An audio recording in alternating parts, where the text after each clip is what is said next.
नमस्कार जय जगन्नाथ आपण मानक स्वागत करुच्ची नित्यास किचन चैनल को। आज आम चैनल रे मो प्रस्तुत करने जाऊँगी चिंगुड़ी मुनिका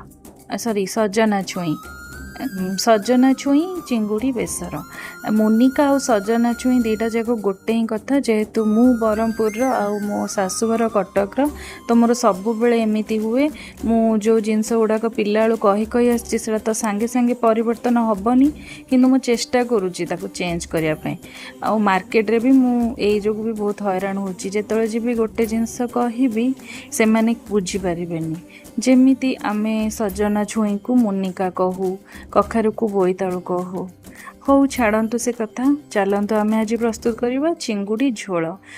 झोल तो कहबिनी आपको यहाँ हूँ बेसर जोड़ा कि मोर सबुठ प्रिय तो ये चिंगुड़ी बेसर करने प्रथमे आम जो देखी आपन को से हिसाब से आप बाटी ने बेसरटा आउ मुनिका बा सजना छुई जहाँ भी आपण मैंने कहती ताकू अलग सीझेबा किसी भी दरकार नहीं। एटा काठ चुली रे प्रस्तुत होची तो बहुत टेस्ट लगे। एटा को डायरेक्ट आम प्रिपेयर करि परिबा तो एक बेसी किछि बेसर करवाटा होची सबुठु सहज से किछि मध्य भजा भजीर एते टेंशन न थाए कषा कषिर टेंशन न थाए बेसरटा को आम कषिले सेटा हमर पिता हो जाए तो आम ताको सांगे सांगे ही पकेकी व्यवहार करूँ तो मते सबुठु सहज लगे बेसर करवा आ सेटा टेस्ट भी बहुत भल लगे।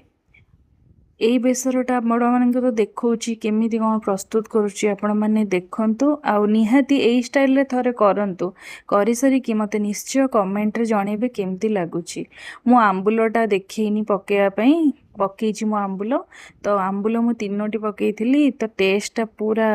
नेक्स्ट लेवल थिला। आपण माने प्रस्तुत करंतु आ मते जणांतु केमिति हिची आ नेक्स्ट आपण मानकु मु को रेसिपी करिकि देबी सेडा मध्ये कमेंट करंतु। नेक्स्ट रेसिपी रे पुणी देखा हबो टिल देन बाय बाय।